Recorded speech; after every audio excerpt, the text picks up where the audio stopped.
Captain Jake Morrison stood on the bridge of the deep space research vessel Aurora and watched the stars through the main screen. He had been out here for 6 months now, leading his crew through the outer edges of human space. They were looking for new planets and checking on the mining stations that fed resources back to Earth. It was quiet work, but Jake liked it that way. The universe was big enough without looking for trouble. Lisa Park sat at her communications station and ran her fingers through her brown hair. She had been monitoring the standard channels all morning, listening to the usual chatter between cargo ships and colony stations. Nothing interesting ever happened out here, which was exactly how the crew preferred it. The pay was good and the work was steady. Most importantly, nobody was shooting at them. The alarm made everyone jump. Lisa's hands flew across her control panel as she tried to find the source of the signal. Her screen showed a transmission coming from the very edge of their sensor range. It was weak and full of static, but it was definitely there. Jake moved to stand behind her chair and watched the data scroll across her monitor. "Captain, I'm getting something strange," Lisa said, without looking away from her screen. "It's not using any of our standard frequencies. The signal pattern is completely different from anything in our databases." Dr. Kevin Walsh looked up from his medical reports at the science station. He was the ship's doctor and had seen plenty of strange things during his years in space, but this was different. The signal had a rhythm to it, almost like someone was trying to talk. Kevin saved his work and moved to look over Lisa's shoulder at the incoming transmission. "Can you clean it up?" Jake asked. His gut told him this was important, though he could not say why. After 20 years in space, he had learned to trust that feeling. Lisa worked her magic with the communication systems. She filtered out the background noise and boosted the signal strength. Slowly, the static cleared and they could hear something that sounded almost like a voice. It was deep and rough, nothing like a human voice, but it definitely had the patterns of speech. "My God," Kevin whispered. "That's not human." The main screen flickered and suddenly showed them the source of the transmission. It was a ship, but not like any ship they had ever seen. The hull was dark and curved in strange ways that hurt to look at. Scorch marks covered its surface and huge holes had been torn through the metal. Whatever had attacked this vessel had used weapons far more powerful than anything humans possessed. Jake felt his heart race as he realized what they were looking at. This was first contact with an alien species, but it was nothing like the peaceful meeting that Earth scientists had always imagined. The ship was dying, and whoever was aboard was trying to send them a message. "Lisa, can you establish two-way communication?" Jake asked, trying to keep his voice calm. His crew was looking to him for leadership, and he could not let them see how nervous he was. "I'm trying, Captain," Lisa replied. Her fingers moved quickly across her controls as she attempted to match the alien signal pattern. "Their transmission method is completely different from ours. It's going to take some time to figure out how to talk back to them." The alien voice became clearer as Lisa improved the signal quality. Even though they could not understand the words, the tone was unmistakable. Whoever was speaking sounded desperate and in pain. Between the words, they could hear other sounds in the background. Metal groaning under stress, electrical systems sparking, and what might have been the sound of someone breathing heavily. "Kevin, get down to the medical bay and prepare for a possible rescue operation," Jake ordered. "If there are survivors on that ship, they're going to need help." Kevin nodded and headed for the door, but paused before leaving the bridge. "Captain, we don't know anything about their biology. I have no idea what kind of medical care they might need." "Do your best," Jake replied. "Right now, they need someone to try." The alien ship drifted closer to the Aurora, but it was clear that it was not under control. Its engines were dark and debris was floating away from the hull. Whatever had happened to this vessel, it had been thorough and brutal. Jake found himself wondering what kind of enemy could cause this much damage. Lisa suddenly straightened up in her chair. "Captain, I think I've got something. The signal is stabilizing and I'm starting to pick up visual data." The main screen changed to show them the interior of the alien ship. The view was shaky and filled with smoke, but they could see a figure moving in the distance. It was tall and covered in what looked like scales or armor. One arm hung uselessly at its side, and green liquid that might have been blood was dripping from several wounds. The alien turned toward what must have been a camera, and they got their first clear look at an intelligent species from another world. Its face was reptilian with large yellow eyes and a mouth full of sharp teeth. But despite its fearsome appearance, those eyes held an unmistakable expression of pain and desperation. The creature began to speak again, and this time Lisa's equipment was able to provide a rough translation. The words appeared on her screen in broken English, but the meaning was clear enough to make everyone on the bridge freeze in terror. Warning, danger to all. Alliance comes, run far, die deep, they know of you now. The alien collapsed to the floor of its ship, and the transmission cut to static. Jake stared at the empty screen and felt a chill run down his spine. They had just made contact with another intelligent species, and the first thing it had done was warn them about some kind of threat. "Captain," Lisa said quietly, "what do we do now?" Jake looked around at his crew and saw the same fear in their eyes that he felt in his heart. Whatever was coming, they were going to face it together. He walked back to his command chair and sat down, his mind already working on their next move. "First, we save that alien if we can," he said firmly. "Then we find out exactly what it was trying to warn us about." Dr. Kevin Walsh had never worked on a patient like this before. The alien warrior lay unconscious on the medical table, its reptilian skin a deep green color that seemed to shift in the light. Kevin had managed to stop the bleeding from the worst wounds, but he was working blind.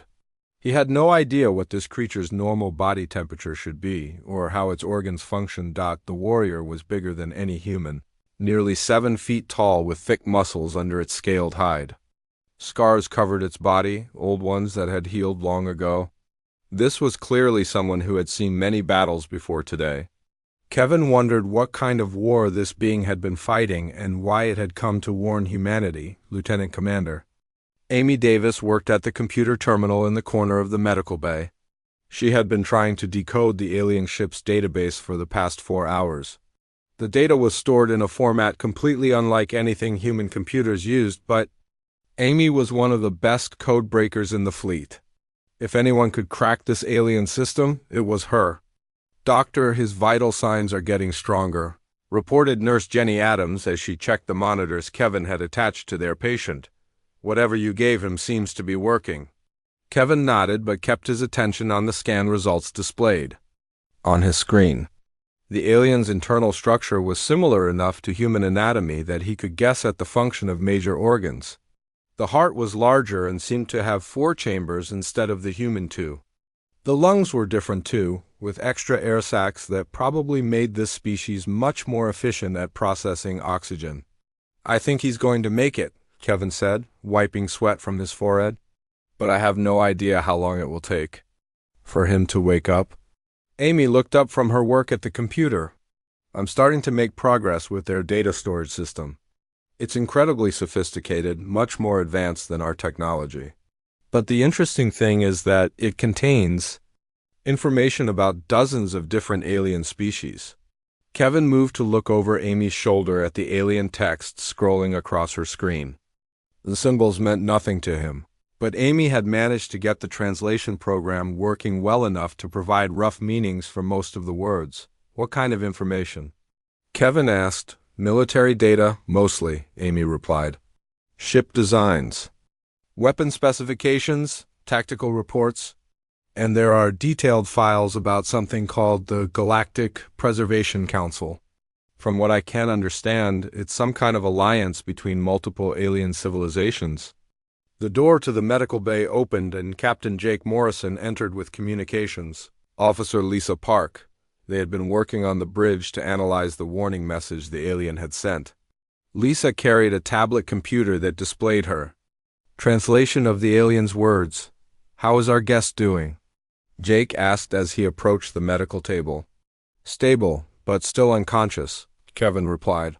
"His species seems to be remarkably tough. The injuries that would have killed a human are already starting to heal. Lisa held up her tablet. "I've been working on cleaning up the transmission we received. The translation software is getting better at understanding their language patterns.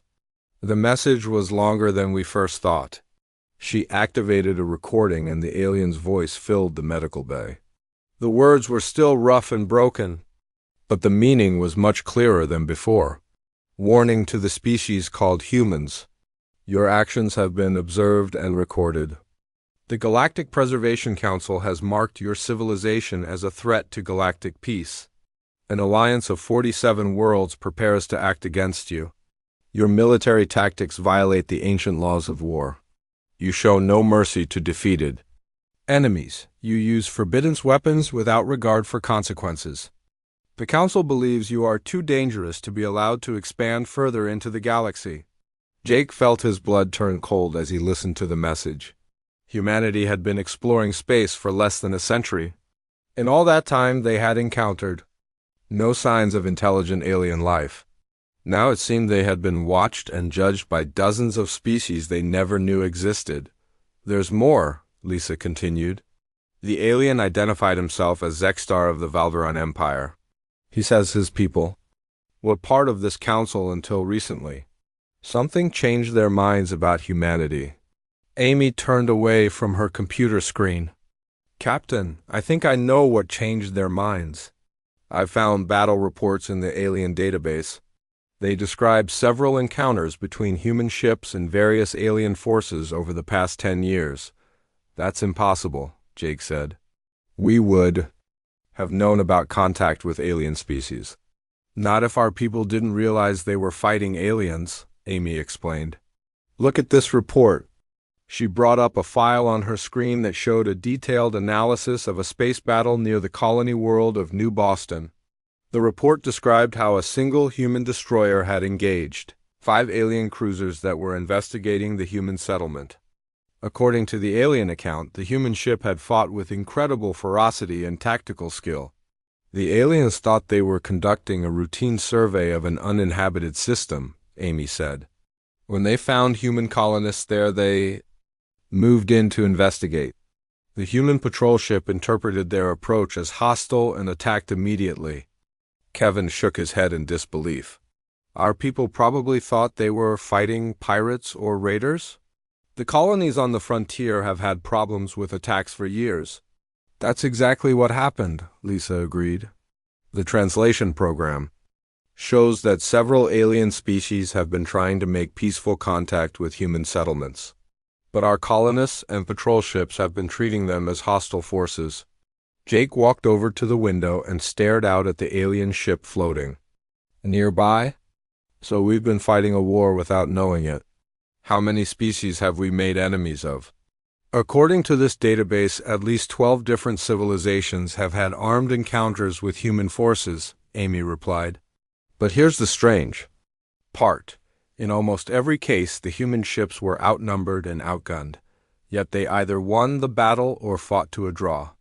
The alien on the medical table stirred and made a low growling sound. Kevin immediately moved to check his vital signs. While the others gathered around the table, Zexstar's yellow eyes opened slowly and focused on the human standing over him. "You saved me," the alien said in heavily accented but understandable English.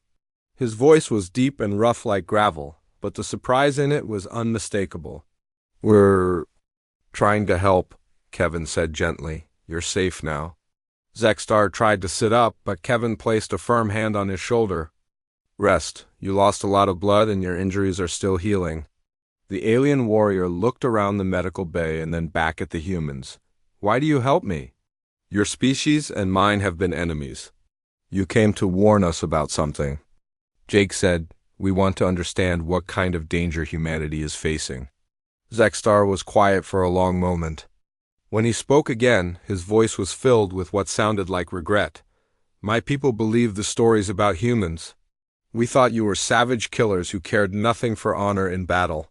The Council convinced us that humanity needed to stop before you could spread your violence to other worlds." "What changed your mind?" Lisa asked. "I was sent to observe your colonies and gather intelligence for the coming attack," Zexstar explained.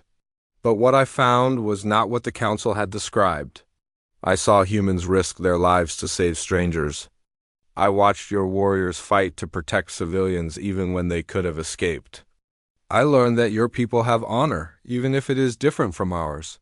Amy stepped forward with her tablet. I've been reading your ship's database.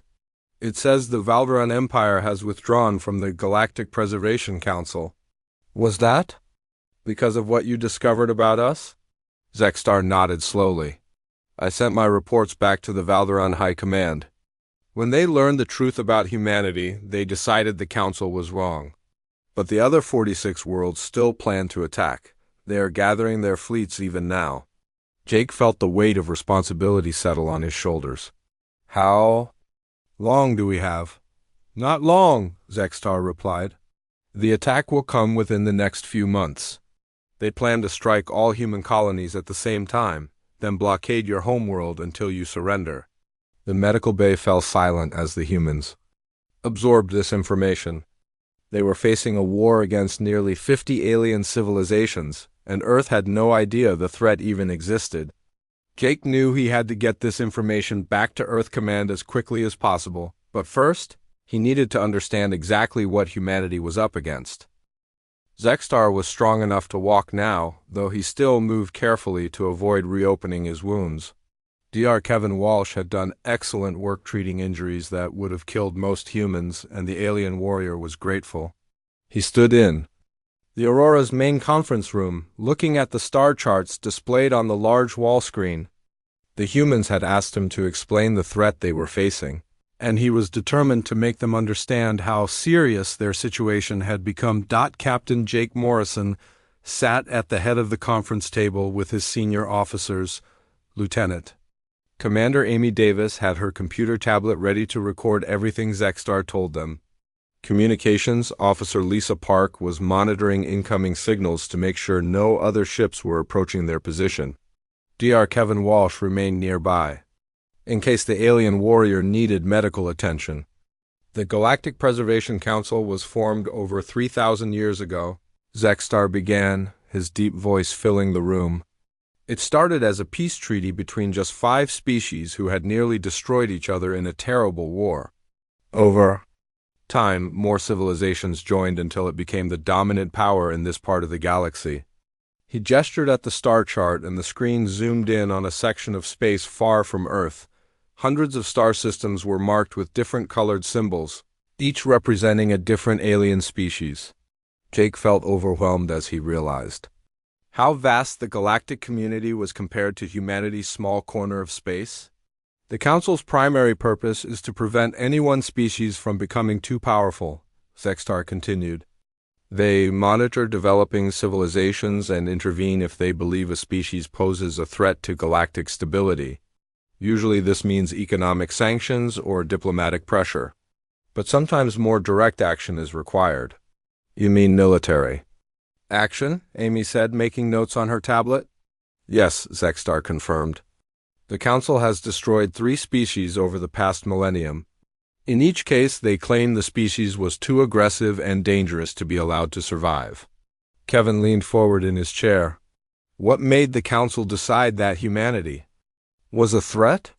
Zexstar's reptilian features showed what might have been sadness.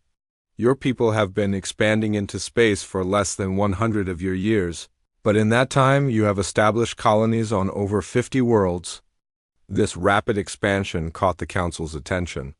They began monitoring your activities and were disturbed by what they found.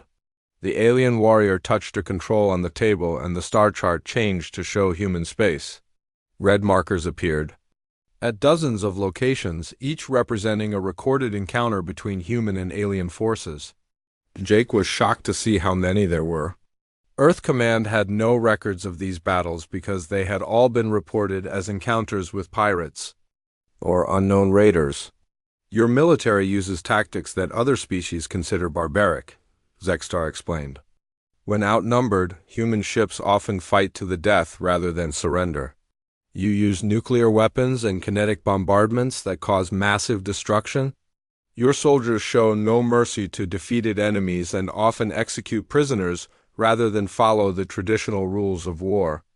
Lisa looked up from her communication station. But we didn't know those rules existed. How could we follow laws that nobody told us about? The Council believes ignorance is no excuse, Zextar replied. They think any species advanced enough to travel between stars should naturally understand the proper conduct of war. Your people's violation of these ancient traditions convinced them that humanity is fundamentally different from other civilized species. Jake studied the red markers on the star chart. Each one represented a moment when some human commander had made a split-second decision to protect their ship or colony. None of them had known they were starting an interstellar war. You said, the Valderan Empire withdrew from the Council. What convinced your people that we weren't the monsters they thought we were? Zextar's yellow eyes seemed to brighten. I was ordered to conduct covert surveillance of human colonies to gather intelligence for the planned attack. I spent 6 months observing your people on different worlds. What I saw changed everything I believed about humanity. The alien warrior activated another display that showed images from his surveillance mission. The humans in the conference room watched scenes of daily life on the frontier colonies. Children playing in the streets, farmers working together to bring in harvests, families gathering for meals. It looked peaceful and normal, nothing like the violent military society the Council had described. I watched human colonists risk their lives to rescue strangers during a mining accident on Kepler Prime, Zextar said. I saw your medical teams treat injured pirates who had just attacked their settlement. I observed human soldiers share their food with alien refugees, even though they did not know those aliens were refugees and not spies. Amy stopped taking notes and looked up at the alien. You were testing us. Yes, Zextar admitted. I disguised myself and my crew as refugees from a non-aligned world. We approached several human colonies claiming our ship was damaged and we needed help. Every single human settlement offered us assistance without question. They shared their resources and gave us safe harbor even though they had never seen our species before, Kevin smiled slightly. That sounds like humanity. We tend to help first and ask questions later. This behavior confused me greatly, Zextar continued. The Council's reports described humans as selfish and cruel. But I saw people who would sacrifice for strangers without expecting anything in return. I began to investigate the battle reports. That had convinced the Council humanity was dangerous. The star chart changed again to show detailed analysis of one particular engagement. It was the battle near New Boston that Amy had found in the alien database. Zextar walked closer to the screen and pointed at the tactical display. This battle was cited as proof of human aggression, he said. The official report stated that a human warship attacked 5 peaceful Valderan exploration vessels without provocation. But when I investigated further, I discovered the truth was very different. The display showed the actual sequence of events. A Valderan fleet had entered the New Boston system and immediately moved toward the human colony. The human patrol ship had broadcast standard warnings and requests for identification. When the alien ships failed to respond and continued their approach, the human commander had assumed they were hostile. The Valderan ships were conducting a survey mission, Zextar explained. But their communication systems were not compatible with human technology. They could not understand your warnings and did not realize they were being perceived as a threat. When they continued toward your colony, the human ship attacked to protect the civilians. Jake shook his head in frustration. A simple misunderstanding. That could have been avoided if we had known other species existed. The human ship was a light destroyer facing 5 heavy cruisers, Zextar continued. By all military logic, it should have been destroyed quickly. Instead, it fought with such skill and determination that it disabled 3 Valderan ships before being overwhelmed. But here is the important part. The display zoomed in on the final moments of the battle. The human destroyer's engines were dead and its weapons were offline. Valderan Marines were preparing to board the crippled ship. Then something unexpected happened. The human captain opened a communication channel, Zextar said. He offered to surrender his ship and crew in exchange for a promise that the Valderan fleet would leave the colony alone. He was willing to sacrifice himself and his crew to protect civilians he had never met. Amy looked up from her tablet. What did the Valderan commander do? He was so impressed by the human captain's honor that he agreed to the terms, Zexstar replied. The Valderan fleet withdrew from the system and the human prisoners were eventually returned through neutral channels. But the incident report filed with the Council only mentioned the human attack, not the courage shown in defeat. Lisa began to understand the scope of the misunderstanding. The Council has been getting incomplete information about humanity.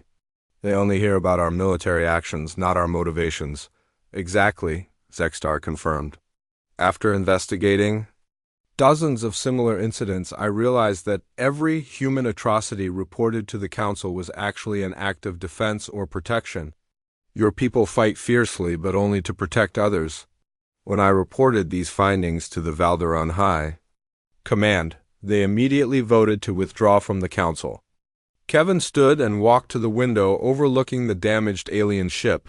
How many other species might change their minds if they knew the truth? Some would, Zexstar admitted. But others are too committed to the Council's goals. They have spent years preparing for this war and gathering resources. The economic benefits of eliminating human competition are too attractive for them to ignore. Jake felt the weight of responsibility pressing down on him. Even if some species withdraw from the Alliance, we're still facing impossible odds. Humanity has fewer than 200 ships capable of deep space combat. How many vessels can the Council field? Zexstar was quiet for a moment before answering. The combined fleets of the remaining Alliance members number over 5,000. Warships, most are larger and more advanced than anything humanity possesses. The conference room fell silent as the humans. The bridge of the Aurora was tense as the Valderan fleet approached. 6 massive warships emerged from hyperspace in perfect formation, their dark hulls bristling with weapons that could turn the small research vessel into scrap metal in seconds. Captain Jake Morrison watched the sensor displays and tried to keep his expression calm. His crew was looking to him for leadership, and he could not let them see how nervous he was. Range to the lead ship? Jake asked. 200,000 kilometers in closing, replied Lisa Park from her communications station. I'm detecting multiple targeting sensors locked onto us. Zexstar stood beside Jake's command chair, his yellow eyes fixed on the tactical display. The alien warrior's presence on the bridge had caused some concern among the crew, but Jake had decided that trust was their only option now. If Zexstar wanted to betray them, he had already had plenty of opportunities. Can you identify the lead ship? Jake asked. The dreadnought in the center formation is the Bloodfang, Zexstar replied. It is the flagship of Admiral Kretal, my commanding officer. He is a warrior of great honor, but also great suspicion. If he believes I have been corrupted by human influence, he will not hesitate to destroy this ship. Dr. Kevin Walsh worked at the science station, monitoring Zexstar's vital signs through the medical scanner he wore. The alien stress levels were elevated but not dangerous. Kevin was amazed at how quickly their patient had recovered from injuries that should have taken weeks to heal. The Valderan species was remarkably resilient. Captain, called Commander Nick Torres from the tactical station, the alien ships are powering up their weapons. I'm reading massive energy signatures from all 6 vessels. Jake felt sweat beading on his forehead but kept his voice steady. Any sign they're preparing to fire? Negative, Nick replied. But they could vaporize us before we could even get our shields up. Chief Engineer Beth Collins looked up from her station. Captain, should I prepare the engines for emergency jump? We might be able to escape if we move fast enough. Jake considered the option for a moment, then shook his head. No, if we run now, it will confirm every negative opinion they have about humanity. We're going to face this head on. Zexstar turned to look at Jake with what might have been surprise. Captain, you do not understand the risk you are taking. Admiral Kretal has fought humans before. If he sees your ship as a threat, he will destroy it without hesitation. Then you need to convince him we're not a threat, Jake replied. Can you contact your fleet? Yes, but there are protocols that must be followed, Zexstar explained. If I simply call and tell them I am safe, they will assume I am being coerced. Valderon warriors are expected to resist interrogation even under torture. Lisa adjusted her communication controls. What kind of protocols? I must provide authentication codes that prove I am speaking freely, Zexstar said. But even then, Admiral Creedle will want to see me in person before he believes anything I tell him. Jake made a decision that he knew could get them all killed. Then we invite him aboard. The bridge fell silent. Nick Torres turned from his tactical station with shock written across his face. Captain, that's suicide. We'd be putting the most dangerous alien warrior in this sector on our ship with no way to defend ourselves. We'd also be showing them that we trust them, Jake replied. Sometimes trust is the only weapon that matters. Zexstar studied Jake's face carefully. You would risk your life and the lives of your crew to prove humanity's honor? If that's what it takes, Jake said simply. The alien warrior was quiet for a long moment. When he spoke again, his voice carried a note of respect. Captain Morrison, you continue to surprise me. Very well, I will contact Admiral Creedle and request permission to come aboard with a small delegation. Lisa, open a channel to the Valderon. Fleet, Jake ordered. Lisa's fingers flew across her controls. Channel open, Captain. Zexstar moved to stand in front of the main screen. He began speaking in his own language, the deep growling words flowing together in patterns that sounded almost musical. The translation program picked up some of the conversation, displaying fragments of text on Lisa's monitor. He's identifying himself using military code phrases, Lisa whispered to Jake. Now he's requesting a meeting under something called the Banner of Truce. The response came quickly. Admiral Creedle's voice boomed through the ship's speakers, even deeper and more intimidating than Zexstar's. The alien commander spoke for several minutes before the channel closed. What did he say? Jake asked. Admiral Creedle is suspicious, Zexstar replied. He wants to know why I would request a meeting with humans instead of simply returning to the fleet. I told him that I have information that could change the course of the war against humanity. And, Nick Torres prompted. He has agreed to come aboard with 2 of his officers, Zexstar said. But he warns that if this is some kind of human trick, he will destroy the Aurora and everyone on it. Jake nodded grimly. Fair enough. How long before they arrive? Their shuttle should dock in approximately 20 minutes, Zexstar replied. Jake turned to address his crew. I want everyone to remain calm and professional when our guests arrive. No sudden movements, no weapons visible, and absolute courtesy at all times. These aliens have the power to wipe out the human race, but they've agreed to talk. That's more than we had an hour ago. Beth Collins raised her hand. Captain, should I prepare any special accommodations? We don't know anything about their environmental needs. Valderons breathe the same atmosphere as humans, Zexstar said. But Admiral Creedle is nearly 8 feet tall and weighs over 400 pounds. Your doorways should be adequate, but you may need to reinforce any chairs you expect him to use. Kevin Walsh gathered his medical supplies.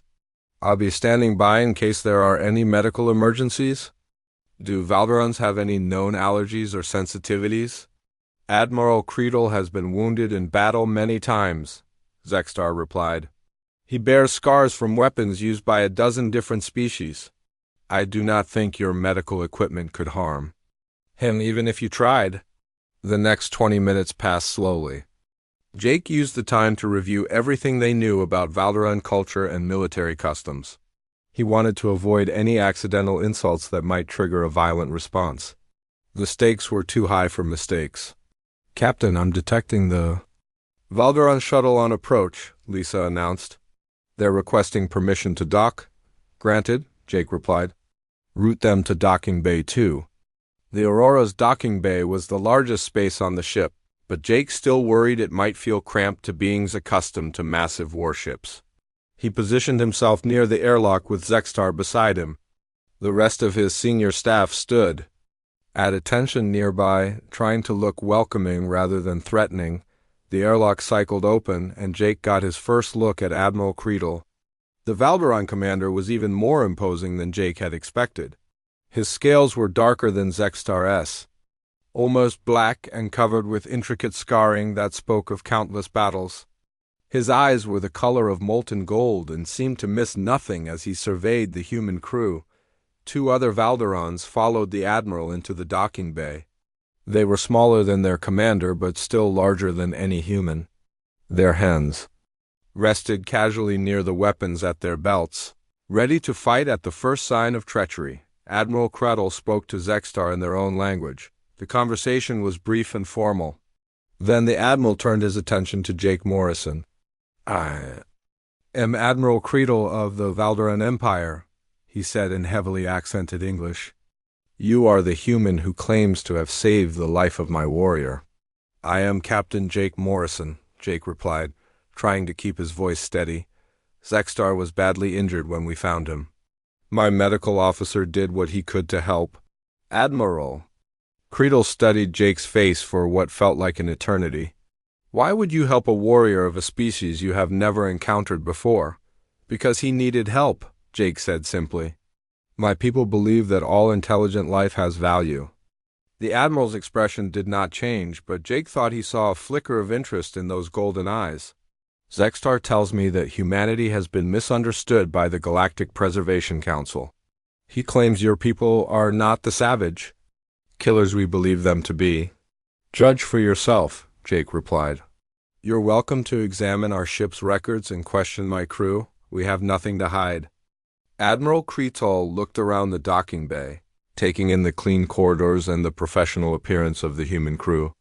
"Zextar also tells me that you have offered to risk your life to prove humanity's innocence. Is this true?" Jake felt the weight of his crew's lives on his shoulders. "If that's what it takes to prevent a war that will destroy both our species, then yes." The admiral was quiet for a long moment. When he spoke again, his voice carried a note of grudging respect. "Captain Morrison, you have courage. But courage alone will not save your people from the Council's wrath. Even if the Valderan Empire supports humanity, we are only one voice among many. Then help us reach the others," Jake said. "Give us a chance to tell our side of the story." Admiral Kretel looked at Zextar, who nodded slightly. "Very well, Captain Morrison. But understand that what you are proposing is extremely dangerous. Many Council species will see any human delegation as an invasion force. They will shoot first and ask questions later." Admiral Kretel stood in the center of the Aurora's main conference room like a towering monument to alien power. His dark scales seemed to absorb the light while his golden eyes studied every detail of the human crew around him. "Captain Jake." Morrison sat across from the massive Valderan commander, acutely aware that this conversation could determine whether humanity survived or was wiped from the galaxy. "Your species fascinates me, Captain Morrison," Admiral Kretel said, his deep voice filling the room. "In all my years of warfare, I have never encountered beings quite like humans. You fight with the fury of berserkers but show mercy to defeated enemies. You use weapons that other species consider barbaric, yet you risk your lives to save strangers." Dr. Kevin Walsh sat quietly at the conference table, still amazed by what he was witnessing. 3 days ago, the biggest concern in his life had been treating a crew member's headache. Now he was participating in negotiations that could prevent an interstellar war. The medical scanner he had given Admiral Kretel showed that the alien commander's stress levels were surprisingly low for someone in such a tense situation. "Our translator systems have been analyzing your ship's database," Admiral Kretel continued. "The records show that human military commanders consistently choose to protect civilian populations, even when it means accepting tactical disadvantages. This behavior does not match the Council's description of your species as mindless aggressors."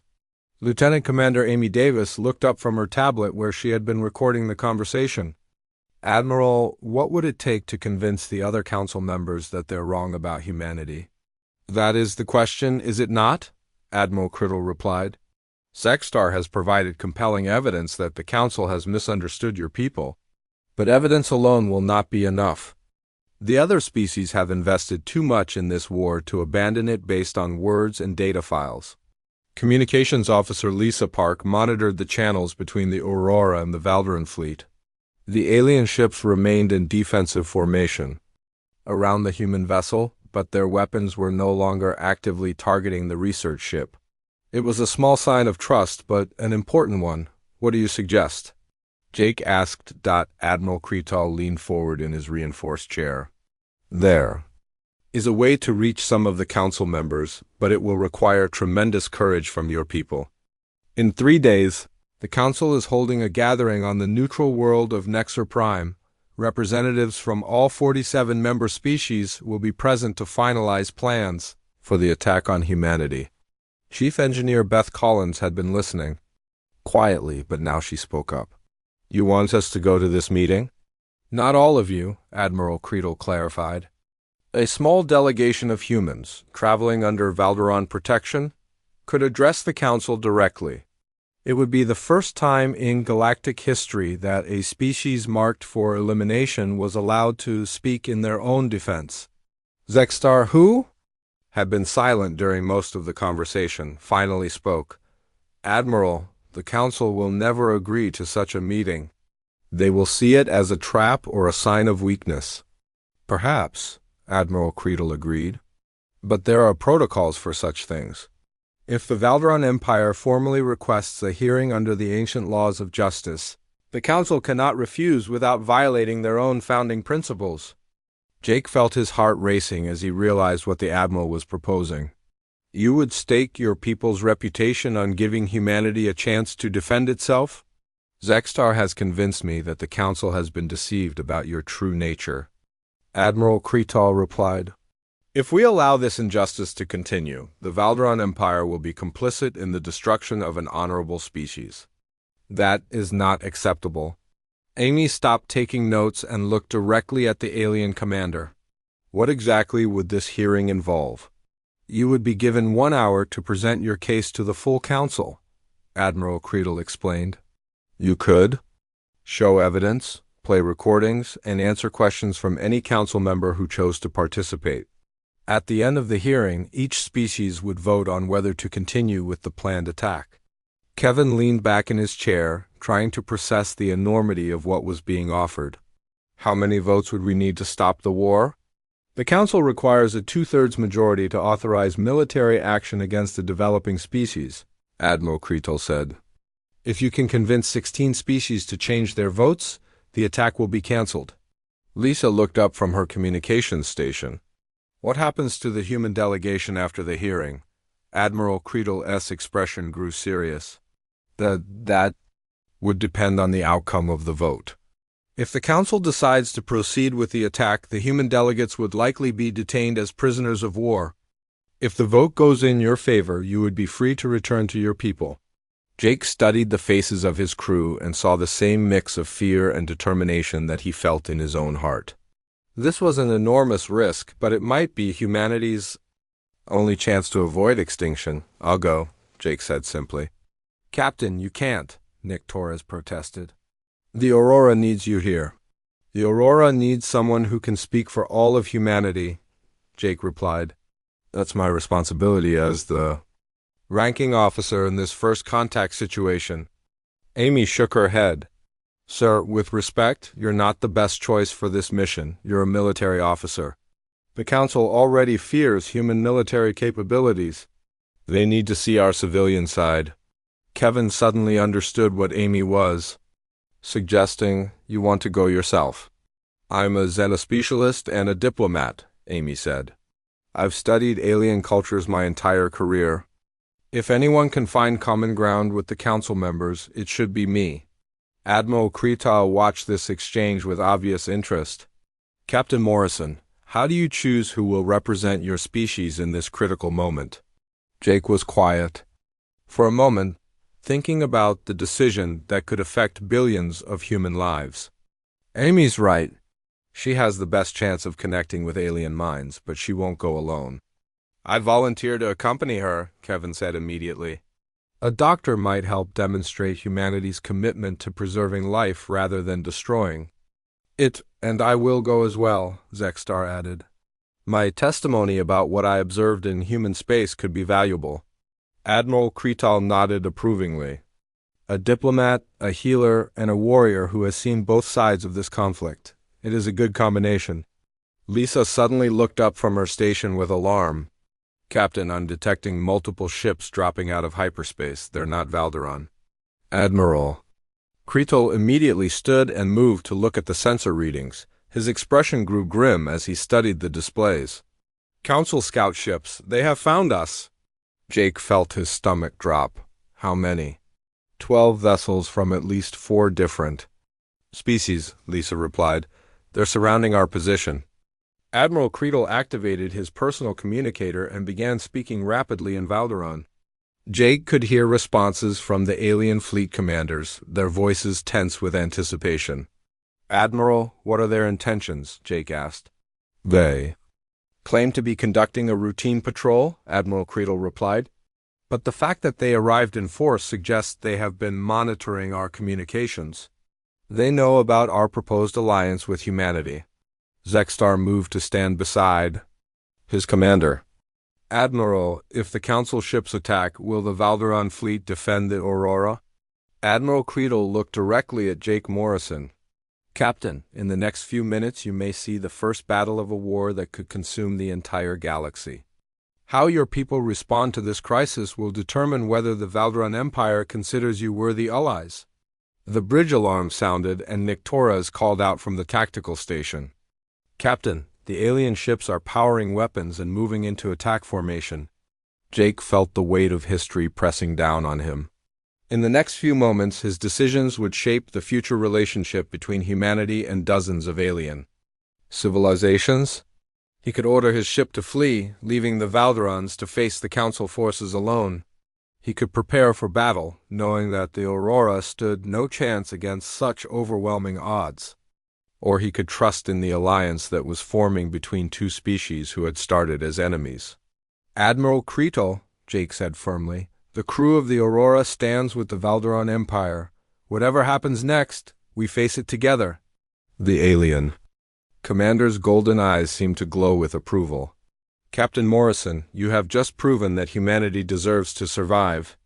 Outside the viewports, alien warships maneuvered for position in what might become the opening battle of the greatest war the galaxy had ever seen. But inside the Aurora's conference room, something more important was happening. Two species that had never trusted each other were choosing to stand together against impossible odds. The message that Zexstar had brought was indeed clear. But it was not the warning about avoiding humanity that he had originally intended to deliver. Instead, it had become a declaration that some things were worth fighting for, and that honor could exist between former enemies. As the Council ships closed in for attack, Jake Morrison realized that the real battle for humanity's survival was just beginning. But for the first time since this crisis had started, he believed his people might actually have a chance to win.